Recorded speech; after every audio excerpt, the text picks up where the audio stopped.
Surtaxe de 25%, imposée sans exception sur tout l'acier et tout l'aluminium venu de l'étranger. La réaction de Coca-Cola? Une hausse immédiate du prix de ses sodas, un geste perçu comme une riposte frontale aux mesures tarifaires. Voilà qu'une onde de choc secoue toute l'industrie des boissons. L'icône américaine Coca-Cola est directement visée. Souvenez-vous, tout a basculé le 4 juin 2025 quand le président Trump a doublé les droits de douane, les propulsant de 25 à 50%. Objectif affiché, redonner du souffle aux producteurs américains de métaux. Mais l'effet boomerang ne s'est pas fait attendre. Tous les secteurs dépendants des emballages métalliques se sont retrouvés fragilisés. Pour Coca-Cola, dont les canettes rouges emblématiques reposent quasi exclusivement sur l'aluminium, le coût a été instantané. Du jour au lendemain, un composant vital devenait hors de prix. Quelques centimes par canette, direz-vous?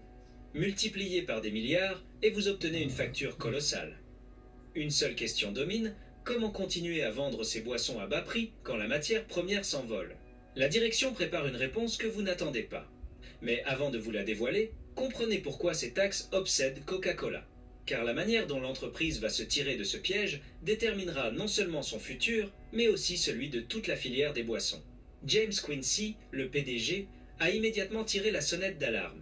Ses mots sont clairs: la majorité de l'aluminium des canettes provient du Canada, désormais frappé de plein fouet. Selon lui, cette hausse fulgurante des coûts menace non seulement la croissance, mais touche directement les résultats. Chaque canette produite pèse plus lourd sur les marges. Vous imaginez la suite? Les grands organismes du secteur ont embrayé.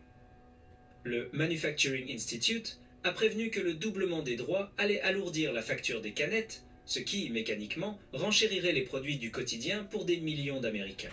Le Aluminium Association, elle, a rappelé une évidence: les surtaxes ne créent pas magiquement de nouvelles fonderies. Pire, elles risquent d'assécher les approvisionnements. Et vous le savez, sans canettes, pas de soda. Avant de poursuivre, pensez à vous abonner à la chaîne. Les prix des canettes comme des pour produire et le consommateur final subira l'impact. Alors, pour ne pas perdre pied, la firme a enclenché le mode survie. Dans les usines, car un seul faut comprendre, retient pas assez d'aluminium. Depuis des années, environ la moitié provient de l'extérieur et le Canada reste le fournisseur numéro 1. En fin d'année 2024, plus de 5 millions de tonnes d'aluminium ont été importées pour satisfaire la demande. Voilà pourquoi Coca-Cola dépend autant de l'étranger.